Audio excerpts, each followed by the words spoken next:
కేసీఆర్ కృషి చేస్తున్నారన్నారు Telangana RTC chairman Somarapu Satyanarayana. Yadadri Shri Lakshmi Narasimhaswamy వారిని దర్శించుకున్న ఆయన త్వరలో అన్ని డిపోలకు కొత్త బస్సులు అందిస్తామన్నారు.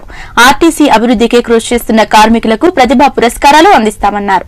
తెలంగాణలో మారుమూల గ్రామాలకు ఆర్టీసీ బస్ సౌకర్యం కల్పించడమే సీఎం కేసీఆర్ ధ్యేయమన్నారు తెలంగాణ ఆర్టీసీ సంస్థ చైర్మన్ సోమారపు సత్యనారాయణ. యాదాద్రి శ్రీ లక్ష్మీ నరసింహస్వామిని దర్శించుకున్న అనంతరం యాదగిరిగుట్ట ఆర్టీసీ డిపోలో ఉత్తమ ఉద్యోగుల అభినందన సభలో పాల్గొన్నారు. ఆర్టీసీని ఉన్నత స్థాయికి తీసుకెళ్లేందుకు సీఎం కేసీఆర్ అహర్నిశలు కృషి చేస్తున్నారన్నారు. ఇందులో భాగంగానే ఆర్టీసీ కోసం కొత్తగా 1157 బస్సులు, 215 మినీ బస్సులు కొనుగోలు చేశామన్నారు. త్వరలో అన్ని డిపోలకు కొత్త బస్సులను అందిస్తామన్నారు. ఆర్టీసీ అనేది ప్రజల చేత నడుపుతున్న సంస్థ అని, దీన్ని కాపాడుకోవాల్సిన బాధ్యత కూడా మనదేనన్నారు. కార్యక్రమంలో ఆర్టీసీ చైర్మన్ తో పాటు ప్రభుత్వ విప్ గొంగిడి సునీత, ఎమ్మెల్సీ ఎలిమినేటి కృష్ణారెడ్డి పాల్గొన్నారు. యాదగిరిగుట్ట ఆర్టీసీ వృద్ధి కోసం అహర్నిశలు కృషి చేస్తున్న కార్మికులకు ఉత్తమ ప్రతిభా పురస్కారాలు అందజేశారు.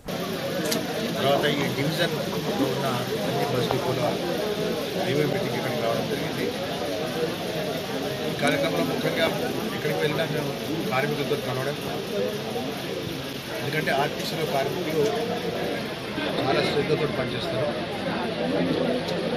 మరి చాలా నిబద్ధతతో పనిచేస్తారు.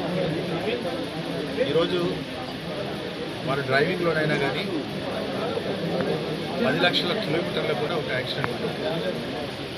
చాలా సేఫ్ డ్రైవింగ్ ఉంటుంది ఆర్టీసీ, సేఫ్ జర్నీ కూడా ఉంటుంది కనుక ప్రజలందరూ కూడా ఆర్టీసీలో ప్రయాణం చేసి సంస్థను సహకారం.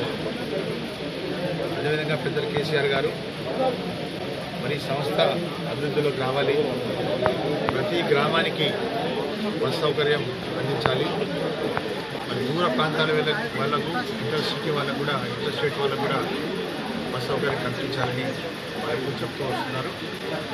దానికి తగినట్టుగానే ఈరోజు 1157 బస్సులు, 236 మినీ బస్సులు, దాదాపు 1200 బస్సులు